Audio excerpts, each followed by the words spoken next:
Genetics and evolution में सबसे पहला चैप्टर है principle of inheritance and variation. इसमें से जो याद करने वाला पॉइंट है उसको मैंने लिखा है और उसको आप याद कर लेंगे तो बहुत बेहतर होगा।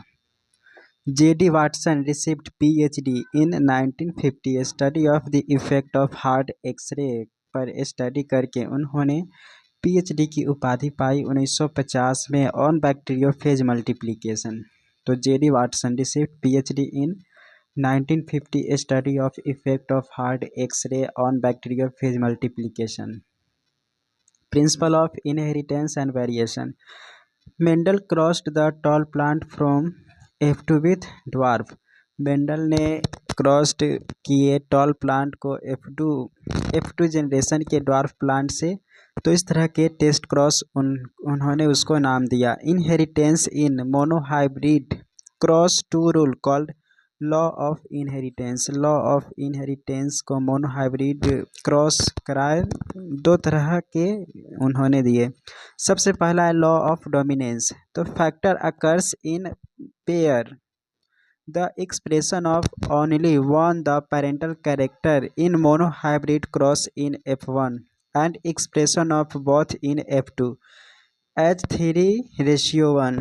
तो लॉ ऑफ डोमिनेंस में यह था कि factor occurs in pair, factor pair में अकर्स होते हैं। The expression of only one the parental character in monohybrid cross, सिर्फ एक ही डोमिनेंट होते हैं parental character in monohybrid cross in F1 and expression of both, लेकिन एक्सप्रेशन दोनों का होता है। यहाँ पे ये डोमिनेंट है इन F2। और सेकेंड है law of segregation. In it's a gamete receives only one of two character. जो गैमिट होते हैं वह रिसीव करता है only one of two character, एक ही गैमिट रहता है और दोनों को कैरेक्टर को रिसीव किया रहता है। तो inheritance in monohybrid cross to rule called law of inheritance. Law of dominance में factor occurs in pair the expression of only one the parental character in monohybrid cross in F1 and expression of both in F2 as 3:1 in F2। Law of segregation के बात कर लेते हैं। In it's a gamete receive only one of two character. Incomplete dominance का example याद रख लीजिए। Dog flower जिसको स्नैपड्रैगन कहते हैं, एंटीरहाइनम स्पेसीज ये होते हैं डॉग फ्लावर। स्नैपड्रैगन जिसको कहते हैं डॉग फ्लावर। और कोडोमिनेंस का एग्जाम्पल भी ध्यान में रख लीजिए। Blood group controlled by gene I gene के द्वारा ब्लड ग्रुप कंट्रोल होते हैं। आई जीन हैज़ 3 एलील, उसके पास 3 एलील होते हैं, IA, IB and I. Note sugar, मतलब आई के पास कोई शुगर नहीं होता है। इस तरीके से IA IB डोमिनेंट हो गया। आई ऑलवेज यह रिसेसिव होते हैं। 3 एलील्स को अगर कंबाइन करके बनाएंगे तो 6 तरह से कॉम्बिनेशन होगा। इस तरीके से 6 टाइप ऑफ जीनोटाइप होते हैं। इनहेरिटेंस ऑफ 2 जीन में 2 जीन का इनहेरिटेंस कैसे कैसे होता है, जैसे ये राउंड येलो और यहाँ पर रिंकल्ड येलो है। तो राउंड ग्रीन और रिंकल्ड येलो यहाँ पे बताया गया है। तो रेशियो ये आता है। फाइनली इसको आप क्रॉस कराएंगे तो राउंड येलो आएगा 9, राउंड ग्रीन आएगा 3, रिंकल्ड येलो आएगा 3 और रिंकल्ड ग्रीन आएगा 1। तो आप इसको क्रॉस कराएंगे तो ये रिजल्ट पाएंगे 9 3 3 1। लॉ ऑफ इंडिपेंडेंट असॉर्टमेंट देख लीजिए। लॉ ऑफ इंडिपेंडेंट असॉर्टमेंट में है कि when two pairs of traits When two pairs of traits are combined in a hybrid, segregation of one pair of character is independent of other character। तो independent assortment में यह था कि जब दो दो पेयर ट्रेट्स जब कंबाइन करते हैं इन अ हाइब्रिड मैनर, तो जो सेग्रीगेशन होता है one pair of character is independent of other character, वह अदर कैरेक्टर से इंडिपेंडेंट होते हैं। तो लॉ ऑफ इंडिपेंडेंट असॉर्टमेंट में ये कहा गया। Chromosomal theory of inheritance. तो chromosomal theory of inheritance in 1990 de Vries Correns and वॉन्ट्स Tschermak independently rediscover Mendel's work. ये तीनों साइंटिस्ट ने मिलकर क्रोमोजोमल थ्योरी ऑफ इनहेरिटेंस मतलब उनके जो काम को फिर से डिस्कवर किए। बाय 1902 1902 तक chromosome movement during meiosis had been worked out. Chromosome का मूवमेंट होता है मियोसिस के दौरान, ये चीज़ पता चल चुका था। Walter Sutton and Theodore Boveri noted behaviour of chromosome. ये दोनों साइंटिस्टों ने, Walter Sutton and Theodore Boveri, noted behaviour of chromosome was parallel to. जो क्रोमोजोम का बिहेवियर है वह पैरेलल किसके है? Behaviour of gene used explain Mendel's law. तो वो मेंडल्स लॉ को एक्सप्लेन करने के लिए काफ़ी था। जो क्रोमोजोम पैरेलल था, behaviour of gene used explain. Sutton and Boveri argue Sutton and Boveri argue pairing and separation of a pair of chromosome would lead to segregation of a pair of factory they carried। जो factor carry होते हैं, Sutton and बॉवरी ने ये बात को argue किए, बहस करते थे कि पेयरिंग एंड सेपरेशन ऑफ, जब पेयर होता है या सेपरेशन होता है क्रोमोजोम का, तो वही सेग्रीगेशन ऑफ मतलब सेग्रीगेट करता है किसी अदर के, जो अदर होते हैं कैरेक्टरिस्टिक्स, उससे अलग करने का काम करता है। Would lead to segregation of a pair of factory carried. Sutton united the knowledge of chromosome. Sutton ने यह सब नॉलेज को यूनाइटेड किया of chromosome segregation with Mendelian principle called chromosomal theory of inheritance. ये सब थ्योरी को chromosomal theory of inheritance बताए।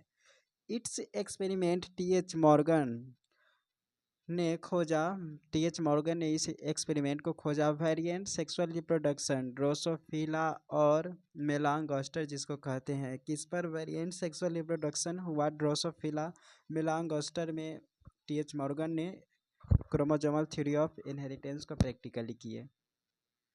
Linkage and recombination में देख लीजिए, लिंकेज ऑफ इसमें क्या है? तो physical to describe association of chromosome, to describe association on chromosome, physical association of two. जो लिंकेज का इस तरीके से मेन है कि फिजिकल, यानी कि फिजिकल जब दो जीन का एसोसिएशन होता है तो उसको लिंकेज कहते हैं। और रिकॉम्बिनेशन में देखते हैं association of gene, association of gene on chromosome. जब जीन का एसोसिएशन होता है क्रोमोजोम पर तो उसको रिकॉम्बिनेशन कहते हैं। एंड लिंकेज हो गया सिंपली दो जीन का एसोसिएशन होता है तो उसको लिंकेज कहते हैं। टी एच मॉर्गन स्टूडेंट जो थे वह Alfred स्टुर्टवांट used frequency of recombination between gene pair on the same chromosome। TH. Morgan student Alfred Sturtevant used frequency of recombination between gene pair on the same chromosome, distance between gene। तो उन्होंने position on chromosome पर यह बताया कि gene pair on the same chromosome, distance between gene, तो वह position chromosome का होते हैं। T H. Morgan student Alfred Sturtevant used frequency of recombination between gene pair on the same chromosome, distance between gene, तो पोजीशन क्रोमोजोम। सेक्स डिटर्मिनेशन हेनलिंग ने किया था 1891 में। उन्होंने 50% जो स्पर्म होते उसको एक्स बॉडी कहा, जो क्रोमोजोम ही था। इंसेक्ट में एक्सओ टाइप के होते हैं chromosome. Drosophila as like male, Drosophila male, Drosophila में जैसा मनुष्य का होता है मेल मनुष्य, उसी तरीक़ा से इसमें होता है, मेल के जैसा होता है ड्रोसोफिला में। ग्रास हॉपर में एक्सओ टाइप के होते हैं। इंसेक्ट में भी एक्सओ टाइप, ग्रास हॉपर में भी एक्सओ टाइप। मेल बर्ड में होते हैं जेड जेड और फीमेल बर्ड में जेड डब्ल्यू होते हैं। ये वाला ध्यान में रखना होगा। Autosomal dominant trait, autosomal dominant कौन कौन है? Myotonic dystrophy, autosomal dominant trait, myotonic dystrophy और ऑटोजोमल रिसेसिव के देख लेते हैं। बोथ पेरेंट्स ट्रांसफ़र जो होता है उसको ऑटोजोमल रिसेसिव कहते हैं। दोनों पेरेंट्स से ट्रांसफ़र जो करेक्टर होते हैं उसको, जो ट्रेट होते हैं उसको ऑटोजोमल रिसेसिव ट्रैट कहते हैं। इसका एग्जाम्पल है sickle cell anaemia, carrier of heterozygous, जो हेट्रोजाइगस होते हैं उससे कैरियर होते हैं। सिकल सेल एनीमिया का एग्जांपल है कैरियर ऑफ हेट्रोजाइगस। तो both parents transfer autosomal recessive trait, sickle cell anaemia carrier of heterozygous. Heterozygous unaffected 50% probability of transmission of mutant gene to progeny। Heterozygous जो होते हैं autosomal recessive ट्रैट में, heterozygous unaffected और 50% probability of transmission of mutant gene to progeny, जो आगे आने वाले progeny होते हैं उसमें 50% चांस होता है कि यह डिजीज हो जाए, जैसे सिकल सेल एनीमिया है। हेट्रोजाइगस सिर्फ कैरियर होते हैं। नॉर्मल HbA पेप्टाइड ये है, और सिकल सेल एनीमिया में 6th पोजीशन पे वैलिन रहता है। जैसे यहाँ पे 6th पोजीशन पर ग्लूटामिक है, तो नॉर्मल ये सिकल सेल एनीमिया का ये है। और सिकल सेल एनीमिया रहता है तो 6th पोजीशन पर ग्लूटामिक एसिड के जगह पर वैलिन आ जाता है, तो ये हो जाएगा। तो ये ध्यान में रखिए, ग्लूटामिक के जगह पर वैलिन आ जाता है तो सिकल सेल एनीमिया हो जाता है। क्रोमोजोमल डिजॉर्डर में है कि gain 21 chromosome copy of extra, तो गेन ऑफ टर्नर सिंड्रोम ये होते हैं। अगर gain 21 chromosome copy of extra तो टर्नर सिंड्रोम, जिसमें loss x chromosome in female, x chromosome female हो में कम हो जाता है तो इसे टर्नर सिंड्रोम होते। तो gain 21 chromosome copy of extra. Failure of cytokinesis after telophase of cell division, cell division में जब टेलोफेज के बाद साइटोकाइनेसिस नहीं होता है तो होल क्रोमोजोम इन ऑर्गेनिज्म, तो इस तरीके से set increase set whole chromosome, तो इसे ये हो जाते हैं टर्नर सिंड्रोम, और यहाँ पे